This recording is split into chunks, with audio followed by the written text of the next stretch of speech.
Hello, ഇന്ന് ഞാൻ ഉണ്ടാക്കാൻ പോകുന്നത് ഒരു സിമ്പിൾ ഐറ്റമാണ് കേട്ടോ.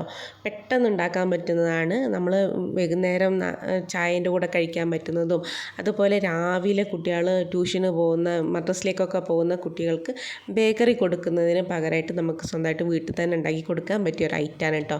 അതിന് വേണ്ടത് അരിയാണ്. അരി നന്നായിട്ട് കഴുകി വെള്ളം നന്നായിട്ട് ഊറ്റി വെച്ചിട്ട് വറുത്തെടുത്താണ് കേട്ടോ. വെള്ളം ഊറ്റിയ ഉടനെ പെട്ടെന്ന് വറുത്തെടുക്കണം, അല്ലെങ്കിൽ വെന്തത് പോലെയാവും, നന്നായിട്ട് വറുത്ത് കിട്ടൂല. അപ്പോൾ നന്നായിട്ട് വറുത്തെടുത്താൽ അതാണ് കേട്ടോ. ഞാൻ 2 പാത്രത്തിലാക്കി വെച്ചതേ ഉള്ളൂ. ചൂടാറാൻ വേണ്ടിയിട്ട് 2 പാത്രത്തിലായിട്ട് വെച്ചതാണ് കേട്ടോ. പിന്നെ കടല വറുത്തതാണ് കേട്ടോ. വറുത്ത കടല തൊലി കളഞ്ഞതാണ്. പിന്നെ 250 ഗ്രാം ശർക്കരയാണ് കേട്ടോ. അത് നമ്മൾ ഒരു ജാറിലേക്ക് ആദ്യം അരി ഇട്ട് കൊടുക്കുന്നുണ്ട്. അരി ഇട്ട് കൊടുത്തിട്ട് 2 ഏലക്ക ഇട്ട് കൊടുക്കുന്നുണ്ട് കേട്ടോ. ചെറിയ ഫ്ലേവറിന് വേണ്ടിയിട്ടാണ് 2 ഏലക്ക ഇട്ട് കൊടുക്കുന്നുണ്ട്. എന്നിട്ടിത് നന്നായിട്ട് പൊടിക്കേണ്ട, ഒരു മീഡിയമായിട്ട് പൊടിച്ച് വെക്കുക. അതിലേക്ക് ശർക്കര ഇടുക കേട്ടോ. പൊടിച്ച് കഴിഞ്ഞിട്ടേ ശർക്കര ഇടാൻ പാടുള്ളൂ കേട്ടോ. അരീൻ്റെ കൂടെ ശർക്കര ഇടരുത്, അരി കല്ലിച്ചു പോവും. അങ്ങനെ കുറച്ചൊന്ന് പൊടിച്ചിട്ട് ശർക്കര ഇട്ടിട്ട് നന്നായിട്ടൊന്ന് പൊടിച്ചെടുക്കുക. എന്നിട്ട് ആ പൊടിയിലേക്ക് പൊടിച്ച് കഴിഞ്ഞിട്ടാണ് കേട്ടോ അതിലേക്ക് കടല ഇടാൻ പാടുള്ളൂ.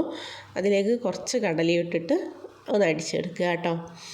അപ്പം ഇതാണ് കേട്ടോ ഐറ്റം. അരിപ്പൊടിയാണ് ഇത്. നമുക്ക് കുറേ സ്റ്റോക്ക് ചെയ്യാനൊക്കെ പറ്റും കേട്ടോ. 1-2 മാസമൊക്കെ. തീരെ നനവ് പാടില്ല കേട്ടോ. ജാറിലായാലും ഒന്നും തീരെ നനവ് പാടില്ല. പിന്നെ നമ്മൾ ഇട്ട് വെക്കുന്ന പാത്രത്തിലായാലും തീരെ നനവ് പാടില്ല. നനവില്ലാതെ നമ്മൾ എടുത്ത് വെച്ചാൽ ഒരുപാട് നമുക്ക് നിൽക്കും കേട്ടോ. ഇപ്പം മക്കൾക്കായാലൊക്കെ നന്നായിട്ട് ഇഷ്ടപ്പെടും. നല്ല മധുരമാണ്. നമ്മൾ കടയിൽ നിന്ന് ബേക്കറി വാങ്ങി കൊടുക്കുന്നതിലൊക്കെ എത്രയോ നല്ലതാണ് ഇങ്ങനെ വീട്ടിലുണ്ടാക്കി സ്റ്റോക്ക് ചെയ്ത് വെച്ചിട്ട് അത് കുട്ടികൾക്ക് എടുത്ത് കൊടുക്കുന്നത് കേട്ടോ. അപ്പം എല്ലാവരും ഒന്ന് ഉണ്ടാക്കി നോക്കുക. ഉണ്ടാക്കി നോക്കിയിട്ട് അഭിപ്രായം പറയണേ. ഇത് നല്ല വെള്ളമൊന്നുമില്ലാത്ത കുപ്പിയിലിട്ടിട്ട് കുറേ എടുത്ത് വെക്കാം കേട്ടോ. അപ്പോൾ നമ്മുടെ ചാനൽ സബ്സ്ക്രൈബ് ചെയ്യാനും ലൈക്ക് ചെയ്യാനും മറക്കരുത്. എല്ലാവരും ഒന്ന് ഉണ്ടാക്കി നോക്കിയിട്ട് അഭിപ്രായം പറയാം കേട്ടോ. Okay, bye.